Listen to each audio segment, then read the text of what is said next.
Giro Ambiental de hoje a gente vai falar sobre bioeconomia, essa modalidade que considera a finitude dos recursos naturais, mas também a biodiversidade e o reuso dos rejeitos, criando uma circularidade, um aproveitamento e, com isso, uma sustentabilidade. E para falar sobre esse assunto, a gente convidou o Heitor Cantarella, que é pesquisador e vice-diretor do Instituto Agronômico aqui de Campinas. Muito obrigada pela sua participação aqui com a gente, Heitor. É um prazer, sempre à disposição. Heitor, fala pra gente o que seria o conceito da bioeconomia, né? O que diferencia ela da economia que nós temos hoje vigente? A bioeconomia tem um conceito moderno, né? Porque a gente pode considerar que a agricultura é bioeconomia, mas não é como isso é visto dentro do jargão mais recente. Então, a bioeconomia é uma maneira de utilizar produtos de base biológica, matérias-primas vegetais, micro-organismos, até animais, para produzir produtos industrialmente, geralmente em substituição às matérias-primas fósseis, né? Isso se encaixa dentro da ótica de aumentar a sustentabilidade, reduzir aquecimento global, reduzir emissões de gases de efeito estufa.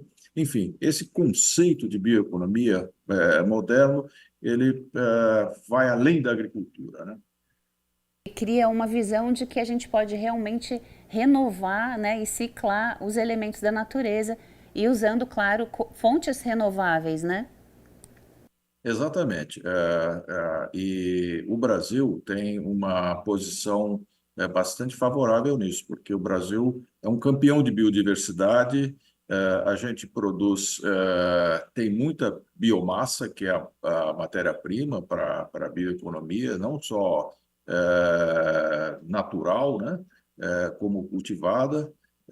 Enfim, nós somos uma potência em bioeconomia a ser desenvolvida, eu diria. É, porque além de um país continental, a gente tem essa riqueza, né? Porque não basta ser grande, a gente tem essa biodiversidade disponível, né?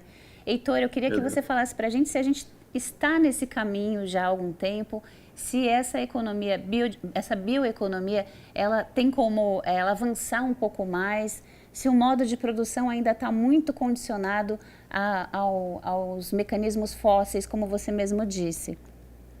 Sim, nós estamos numa transição, né?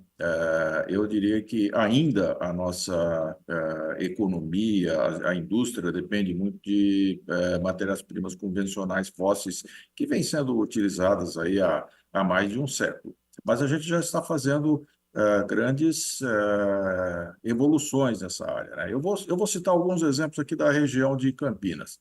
Por exemplo, nós estamos fazendo, existem indústrias aqui que estão fazendo o chamado etanol de segunda geração. Em vez de usar o açúcar da cana, o etanol de segunda geração é feito com palha, com material lignocelulósico, que era um material que não tinha essa utilidade, né? E a celulose é uma molécula formada de açúcares. Então, em vez de fermentar o açúcar da cana, esse faz a garapa, é possível quebrar as moléculas de celulose, de hemicelulose, e produzir esses açúcares e produzir um etanol muito mais sustentável do ponto de vista ambiental do que o já muito sustentável etanol que nós produzimos de cana, do chamado de primeira geração. Então, esse é um exemplo que já está sendo utilizado em grande escala. Eu vou dar um outro exemplo que também já vem sendo utilizado, que é o controle biológico. Em vez de utilizarmos pesticidas químicos, né, produzidos em laboratório, muitas vezes com recursos fósseis, nós utilizamos outros organismos para controlar pragas e doenças. Isso já é feito na agricultura no Brasil em larga escala e é um exemplo de bioeconomia. Eu posso dar um outro exemplo aqui, caseiro, né, de Campinas. É, a, no IAC, na área da Santa Elisa, aqui no IAC, nós temos um grande sítio de compostagem, que é um trabalho em conjunto da Secretaria da Agricultura, o Instituto Agronômico é parte dela, da Prefeitura Municipal de Campinas e da Sanasa. Então, o que se faz lá? Todas as aparas de jardins das cidades e o lodo de esgoto é transformado em adubo orgânico, né?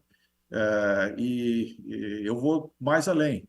Existem planos de utilizar o lodo de esgoto para produzir biogás. Então, em vez de jogar esse material no aterro sanitário e causar vários problemas, inclusive emissão de gases de efeito estufa, a gente pode produzir biogás e separar esse biogás e usar o metano como combustível, e, por exemplo, em caminhões, em ônibus da frota da prefeitura, ou utilizar o metano, né, o biometano, que é uma molécula básica em química, para construir, fazer outras coisas, até combustíveis de aviação.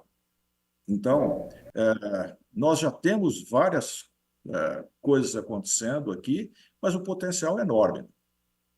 E a pesquisa, ainda mais a gente que está num polo de desenvolvimento muito grande, né? A pesquisa ela é rica, ela é diversa e a produção, o mercado, ele acompanha essa pesquisa tão pujante. Eu citei alguns exemplos que estão acontecendo, mas você lembrou bem, Alessandra, a pesquisa é fundamental. E aí eu gostaria de lembrar uma outra vantagem que nós temos aqui na região de Campinas. Aqui na região de Campinas nós temos instituições de pesquisas, várias, né? Instituto Agronômico, a Embrapa, vários outros institutos da própria Secretaria da Agricultura. Temos as universidades, várias universidades aqui. Então, nós somos um centro de produção de conhecimento muito grande. Isso atrai também estudantes, startups, e para a bioeconomia não é necessário apenas ter os recursos materiais, biomassa, biodiversidade, é preciso ter ciência para aproveitar todo esse potencial. Eu acho que a região de Campinas é uma região muito privilegiada nisso, porque nós temos não só as matérias-primas, nós estamos num estado que, embora industrial, ele tem uma base agrícola, de agricultura muito grande, mas nós temos a base de ciência que pode alavancar ainda mais os passos que nós temos que dar na direção de ter uma bioeconomia mais forte. Então seria uma mudança aí gradativa no modo de pensar, de centralizar realmente as questões ambientais como prioridade no modo de produção, né?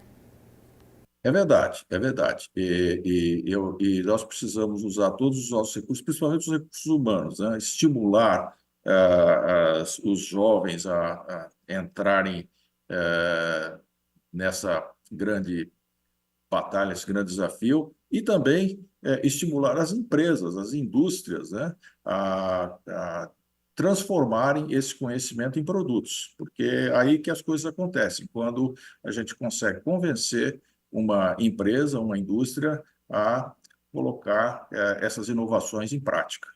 Isso já vem acontecendo, como eu citei em alguns exemplos, mas o potencial é enorme. Eu acho que nós ainda seremos uma grande potência em bioeconomia aqui na região, né? E o Brasil tende a ser uma potência em escala global em bioeconomia. E existe muito intercâmbio, você que é um pesquisador, Heitor, existe muito intercâmbio entre os países sobre essas descobertas que vão acontecendo? É, é, o universo de pesquisa e descoberta é mais ou menos, eu diria que é infinito, né? A gente tem muita coisa para fazer, nós precisamos investigar a nossa biodiversidade, a gente vê, por exemplo, nas nossas florestas, os micro-organismos que nós temos no solo e no ambiente, até em animais são fontes de potenciais novas moléculas. Então, a investigação, esse esforço em pesquisa pode trazer muito boas coisas, como já vem trazendo, né? Mas eu diria que nós estamos engatinhando ainda nessa área de bioeconomia, embora com exemplos já bastante marcantes, mas nós temos um potencial muito grande para evoluir e vamos evoluir. Certeza, né? Investindo em educação ambiental desde cedo e também com fomento a políticas públicas para estimular essas startups e esses modos de produção mais inteligentes, mais sustentáveis, né, Heitor? É verdade. Você lembrou bem, políticas públicas são necessárias, porque muitas vezes os primeiros passos, quando você está fazendo uma inovação, são difíceis. Às vezes você precisa de um pouco de apoio governamental até que as coisas comecem a andar por suas próprias pernas, né? E esse é o papel das políticas públicas, né? Os governos têm que estar atentos às oportunidades, tem que estar atentos a entrar às vezes com recursos, às vezes com apoios de outras maneiras, para estimular essas áreas nascentes da ciência e da tecnologia. Heitor, já quero agradecer muito pela sua participação aqui com a gente. E se você quiser deixar um e-mail de contato para alguém que queira saber mais sobre o trabalho do IAC. As pessoas podem entrar no site do IAC, né, www.iac.sp.br, ou pode usar o meu e-mail. O meu e-mail é o meu nome, né, heitor.cantarella@sp.gov.br. Eu estarei à disposição aqui, terei muito boa vontade, muita satisfação em responder as perguntas que os ouvintes possam ter a respeito do assunto. Muito obrigada mais uma vez, Heitor. Muito obrigado pelo convite, estamos sempre à disposição. E para você que nos assiste, continue com a gente, porque agora é hora daquele giro ambiental pelas curiosidades e notícias do Brasil e do mundo. A Aedes aegypti está se tornando mais resistente aos inseticidas, diz estudo.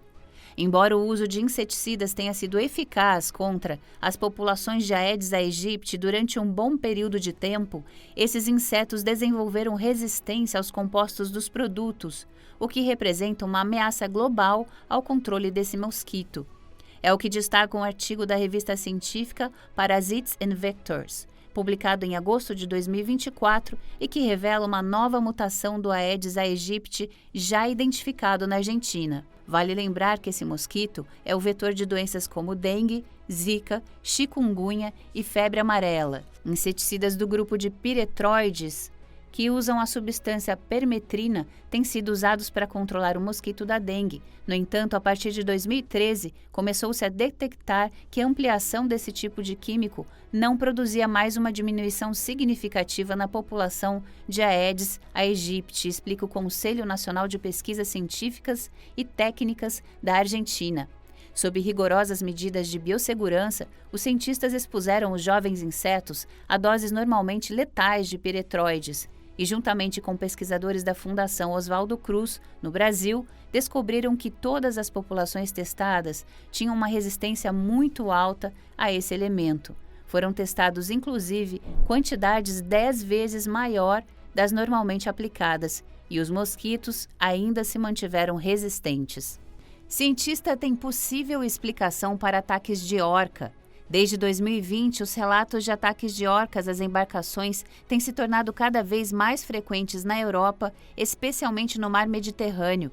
Estima-se que, nos últimos 4 anos, cerca de 600 casos de interações perigosas entre esses animais e navios tenham sido registrados. Pesquisadores do Instituto de Pesquisa de Golfinhos Nariz de Garrafa, na Espanha, sugerem em um novo artigo na revista científica Ocean and Coastal Management que talvez essas orcas estejam passando por um treinamento interno. Desde 2020, os pesquisadores espanhóis têm analisado o comportamento das orcas e descobriram que certos grupos começaram a caçar atuns rabilho, um grande peixe robusto que pode atingir velocidades de até 45 km por hora na água. Essa mudança na dieta, juntamente com os ataques registrados, pode sugerir que as orcas estão envolvidas em algum tipo de treinamento para aperfeiçoar suas técnicas de caça. Os veleiros se deslocam de maneira rápida e silenciosa, próximo à superfície da água, de forma similar às presas das orcas, tornando-os o alvo ideal para a prática de caça.